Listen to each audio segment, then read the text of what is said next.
Well, it was about this time 10 years ago tonight that fire raced through a 4-story Nashville nursing home, causing the death of 16 elderly people. And those who were here will never forget it. A 6-alarm fire, one of the largest in Nashville history. Fox 17's Erika Lathon looks back at that tragic night and speaks exclusively with the investigator who has been looking for answers for a decade.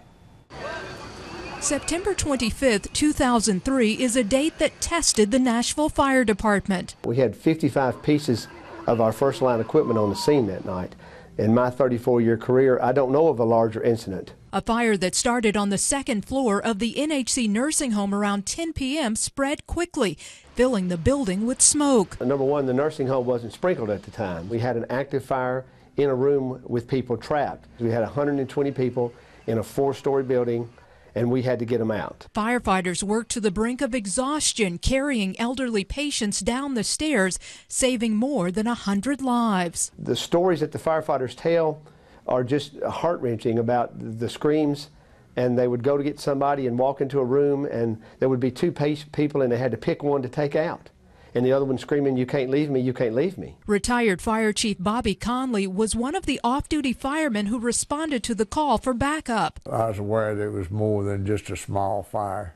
I didn't have any idea about my mom, of course. Conley's 94-year-old mother, Thelma, was in a room on the second floor. The window in her area was black, and I knew that she was in that area. He soon learned his mother was not among the survivors. Somebody told me about the patio. They carried a lot of them, and I went out there, and that's where I found my mom. That she had deceased, and identified her by a little gold band that she wore, and never forget that.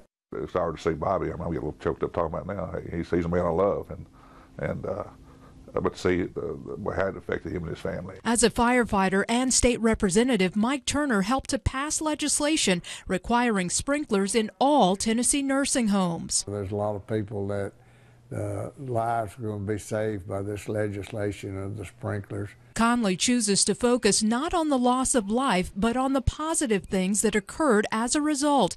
He believes it's the way Thelma would have wanted it. Don't dwell on the sad parts. When I think of her, I don't try to think of that part. I try to think of how positive, funny, and wonderful a lady she was. Well, the NHC property has now been turned into a parking lot. Several of the patients' families sued, and the nursing home was eventually torn down. But Nashville firefighters will never forget the heroism and tragedy witnessed here 10 years ago.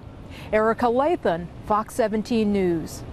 Now, to this day, the cause of that fire at NHC is unknown. A number of items, including an electric bed, were tested, but investigators were never able to determine how the fire started.